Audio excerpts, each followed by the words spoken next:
For this episode of Guest Practices, I welcome Robin Speculand. Robin is the co-founder of the Strategy Implementation Institute, CEO of Bridges Business Consultancy, and happens to be my co-partner as one of the Ticking Clock Guys, which is named after our exclusive digital implementation model. Robin is also an author, and we focus on the story behind his new book, World's Best Bank, to uncover the secrets of how Southeast Asia bank DBS became the best in the world in their industry. And let me tell you, there are lessons for all industries within this videocast. Digitalisation has almost become a hygiene factor for organisations in the haste to transform their business model in the current unsettling, uncertain business environment. Various digital native stories have been talked about and published, but what about a traditional organisation transforming to a digitally driven organisation? How does it radically change its business model? Where should it focus? What are the most common challenges? And how can it succeed when 4 out of 5 digital transformations fail? Let's find out. Hello and welcome to this episode of Guest Practices. For today, I welcome Robin Speculand. Robin, thanks for joining me. Great to be with you again, Jeremy. Well, of course, I know you very well, but would you please introduce yourself, your business, and your amazing new book to our listeners today? With pleasure. So hi to everyone. I'm Robin Speculand. I lived for the last 30 years in Singapore, where I had the pleasure of meeting Jeremy. And in the last few years, he and I have collaborated as our anonymous name, the Ticking Clock Guys, to produce a model for implementing digital. And as our partnership grew, so did our friendship. And for me, myself, I'm an ex-City banker from the 90s. And then in 2000, I started my own company in strategy implementation. And that's my passion. And I now run 3 businesses all focused on that field. And my new book, A World's Best Bank, is the work and time I spent with DBS and the CEO Piyush, who was an ex-colleague at Citi. And I had the opportunity to research and work with the leadership team and was given 2 years of access to the bank. And from that, The World's Best Bank has been written, and I'm delighted. This is the first podcast I'm doing because the book is not even out for another 3 weeks till June the 30th. Well, and I've been privileged enough to see little glimpses here and there of that. And it is just a great ride, which we'll get into in a little bit. But let's get to the heart of the matter first of all. When we look out there, Robin, there are so few examples of digital transformation being done well. So before we get into the book and how one organization has exceeded expectations in that respect, why do so many organizations fail to leverage digital successfully? Yeah, Jeremy, it's a great question. Great way to start. Why is it? I mean, when you look at the research from people like ourselves under Bridges and McKinsey and Forbes and IBM and others, you and I both identified that less than 1 in 5 organizations are succeeding in digital transformation. I mean, it's a horrendous failure rate. And the top 3 reasons this happened, and I'm quoting to you our research, so you know it, but for everyone else, is that the culture doesn't support the transformation. The leaders don't get their mindset around what needs to change.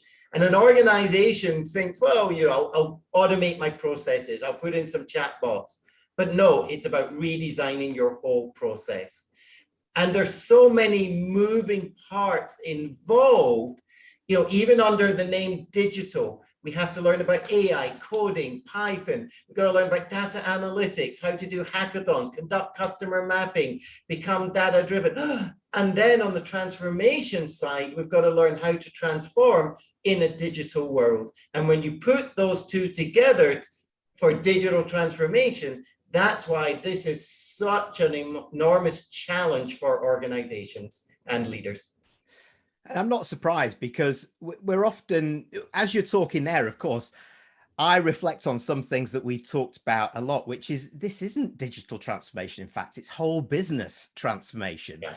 It can't happen before it. And everything that you've mentioned there is really so much about the human touch, the culture, the leaders, the if you like, the look at one part of the issue rather than the whole thing. So the technology, thinking it about a technology play rather than a whole business play. So having all of this together is really important, but of course is catching many out. So let's look at the flip side of that. And, tell us, before we get into the book, tell us a potted history of how DBS leveraged digitalization and the importance of their enlightened leader in not just defining that strategy, but leading the implementation. Nicely put. And you're spot on, because my opening quote in the book from myself is, you don't need a digital strategy, you need a strategy in a digital world. So you're absolutely right.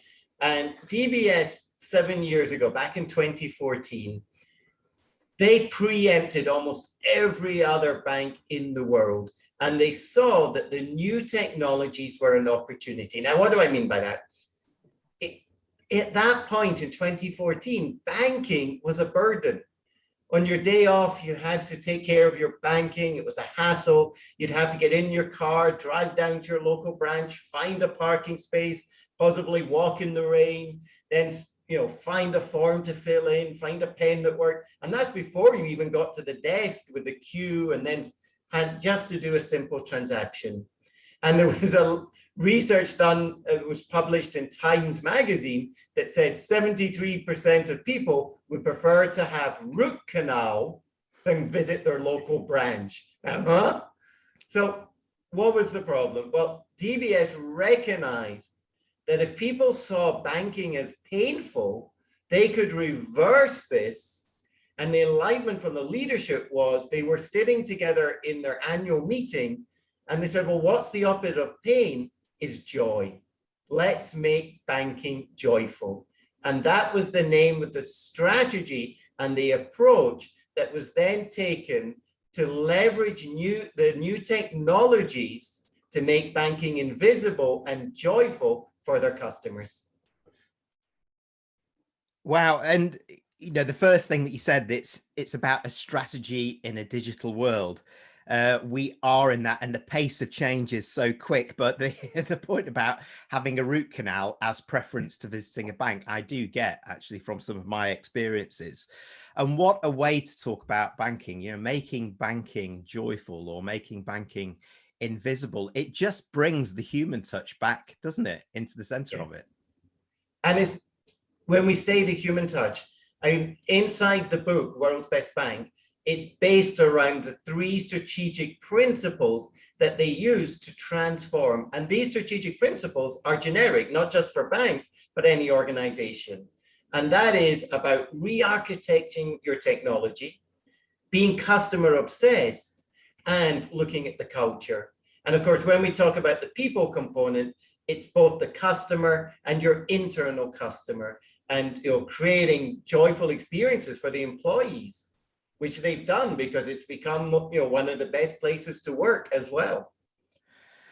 And you are the expert that has captured this story, and you have been intimate with the bank, with its leadership, with the journey as well. So without giving too much away, of course, in the book itself, what would be, in your view, the 4 or 5 factors for DBS's successful adoption of digital that every organization can learn from? So it's uncharted territory, isn't it? I mean, all of us are going into this digital transformation that we all know has been accelerated over the last couple of years. So how can we get it right? That's the burning question that I wanted to answer. So you can see the subtitle, it's a strategic guide for digital, to digital transformation for you. So the book is packed with best practices, hard-won insights that the bank did as an early adopter. So when we look, for example, under the 3 strategic principles, you think about re-architecturing your technology. Well, at the time, 80% of their technology was outsourced, and they realized if they wanted to be fast and react quickly to the demands, they had to have the skill inside. So from the people component, they reskilled all their people, and they basically moved from being outsourced managers to tech managers. And along with that, they put in the framework So there's inside the book, I give you the 5 steps of how you, for example, adopt DevOps, you look at Agile, you accelerate your time to market and other areas. And then under the customer, how do you truly become customer obsessed? Now, Jeremy, you and I have worked with different companies who said, we want to be #1 in customer service, but they never really get there. Digital, because of the opportunities, it allows us to truly become customer obsessed. What's the difference? Well, first of all, now we have the data, and we have massive amount of data on our customer, but also we have new tools, which I explain in the book that many of us are using now. Customer journey mapping, pain point identification, using hackathons, design thinking. And you're going to find stories and examples of how these came alive for the employees, but more importantly, embedding the customer into the bank. And then under the third area in the culture, I explain the 5 steps that we call the ABCDE, that it tells you how to truly build a startup culture. It sounds so densely rich with insights, but insights that you can use, which is really important when you're trying to get to action around this. One thing that will be really interesting in what you've just said there for many who have been through this is that trend of outsourcing certain services and managed services to start to look at different ways of doing business has been somewhat reversed here by understanding that is actually the core driver. That's the engine. Digital becomes the enabler for the business. So we need to become experts in it. Yeah. And that's where then the new skills, behaviors, and knowledge comes from that they have to invest in. And I really get that. And we've seen that happen successfully. But I know that we've also seen that's been horrendous in some of the organizations that we've been into. So there's quite a lot going on here in the book. And I'd love to know then how you tell the story of the bank's transformation kind of from start to finish, while providing the readers throughout the practical advice for their own situations. Yeah, so the journey is broken up into what the bank calls its 3 strategic waves. So it starts with the battle cry on the beach. And I introduced when Piyush was standing on the beach in 2014 with his leaders around him. And he said, in the next few years, we want to be the world's best bank. Now, many of you have probably not even heard of DBS because it's not a global bank. In Singapore, we all know it, but not the rest of the world. So to say we want to be the world's best was already a very ambitious, or a BHAG goal that they were looking to do.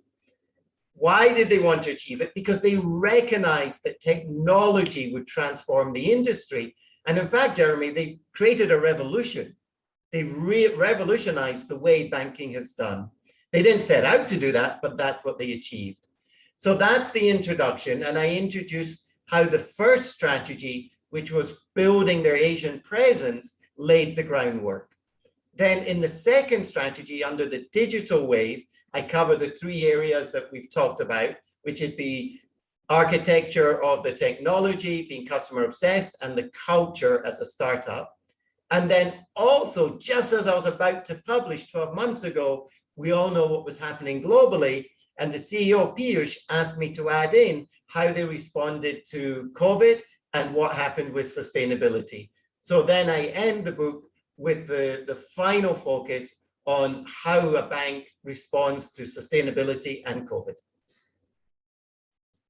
Wow. And so throughout that narrative and that journey, which is great that you've managed to capture what happened over the last year as well within this, and how they responded to a crisis like this. And probably they were one of the banks that were best positioned to do so based on the transformation that they'd done, having learned a lot of these new techniques. So what do you provide for readers going through this who want to capture some of this for their own actions throughout the book? Because I know that you've worked hard in making it practical as well. Yes, so the story is a wonderful narrative on its own, but of course, what can we take away from it? So throughout the book, I've woven in the best practices and highlighted them for you. So let me give you some examples. So one of the things they did very smartly early on was they recognized that everyone has to go back to school in a digital transformation. So for anyone who wanted to do a course for about £300 or 1,000 Singapore dollars, they didn't have to apply for manager's approval. In other words, you could choose whatever you want to do. And you and I both know that when someone chooses to do something, they're 5 times more likely to do it. So this was tremendously successful in re-educating the workforce. But more importantly, they only had one covet, which is when you came back, you had to share the learning with your colleagues, which was a best practice they adopted from Google. By doing that, of course, it makes sure that you learn while you're on the course and also you select wisely. So, that's just one of the examples. Another thing that they did extremely well is they became one of the first companies in the world to show on their P&L and balance sheet the value of digital customers. And they discovered that digital customers bring in twice the income. Now, this they discovered in 2017, which was a breakthrough because it reinforced everything that needed to be done. And let me just share one more example, if you don't mind, which is when you adopt digital, you have to eliminate bureaucracy. And DBS asked itself, what's the biggest roadblock to our success? And they answered that again in their leadership meeting, and it was meetings themselves, ironically. And they developed an approach from an experiment that became known as MOJO. MO stands for Meeting Observer, JO for Meeting Organizer, and JO for Joyful Observer. And they put in a governance for the structure of meetings because the meetings were too long or too unorganized, they didn't start on time, they weren't effective. So they reversed that. And the meeting organizer was responsible for making sure it started on time, had an agenda, involved everyone, and the joyful observer would give feedback on their performance. And today they use digital nudges, and every month the meeting organizer gets feedback automatically on their performance. And Jeremy, if the meeting organizer has too much negative feedback, they're banned from organizing a meeting. Yeah, I love that. Absolutely love that. But what I love more is that DBS have rediscovered their mojo, which is fantastic. I've never had the opportunity to say that. Yeah. So I love it. DBS truly are the revolutionaries of the banking industry, but not just banking. Reflecting on this, it's across all industries that can learn from this. It's not just financial services so much. And I think the most important point that came out of that last piece there is the income that can come in, can double through looking at digital and the digital customers. And we know from the research that we've done that many organizations that have adopted digital, and particularly over the last year, we've seen this actually, innovation comes from it. They have discovered new solutions and services they didn't know could even exist without that digital first. And that's what they've pioneered here.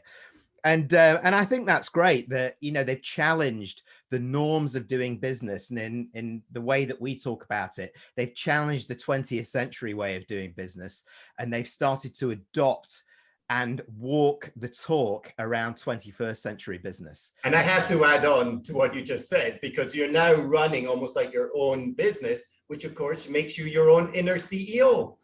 Yeah, thank you. And of course, that's another best-selling book. Right. Well worth reading. Yeah. So, look, the book is coming out fairly soon, Robin, June but 30th. Also I know that a lot of organizations value your expertise. You do a lot of keynote speaking and masterclasses around this. So first of all, how can people get hold of the book once it's launched at the end of this month? And how do people get in touch with you to engage you for speaking, to talk to their leadership briefings and so on? So the landing page for the book is worlds without the apostrophe. So worlds-best-bank. And from there, you'll be able, which is shown on the screen below that Jeremy's giving me a hint on, you'll be able to click. And one of the messages in digital transformation is you're not selling a singular product, you're selling a platform. Now, for some people, they may not be familiar with the language. So very simply, a platform, for example, is when you go to order a car hire on Uber or Grab in Asia or whichever platform, you're not just offered a car hire, you can order your groceries, you can buy movie theater tickets. So today, 4 out of the 5 top companies in the world are based on platform model. So when I was getting ready to market the book, I thought, well, you can't sell a product, you got to sell a platform. So when you visit the landing page, you'll see the platform that promotes all the different implementation support that you may need to help you. So for example, there's an individual digital maturity index, there's an organizational benchmark against DBS, there's my keynote, there's virtual courses, there's other books that I've written on the subject, and all of this content is to support you, because remember, less than 1 in 5 organizations are succeeding in digital transformation. And my mission and focus has been to help organizations close that horrendous gap so we can be more successful. Oh, that's absolutely fantastic. So not only has the bank found their mojo, you found yours too. So it's about time I got my act together and did the same. I've been privileged enough to see you develop that platform, and I would urge everybody listening or watching to click that link and go and have a look. Get in touch with Robin, start the conversation. Robin, it's been a real pleasure. It's been fascinating. Lots of insights and lots of action we could take. Thanks for joining me. Always a delight, Jeremy. Thank you for the invitation. Bye-bye. Thank you for joining our Guest Practices videocast. Please do subscribe to our YouTube channel through the link below, or check out our website to access more in our current series of expert interviews.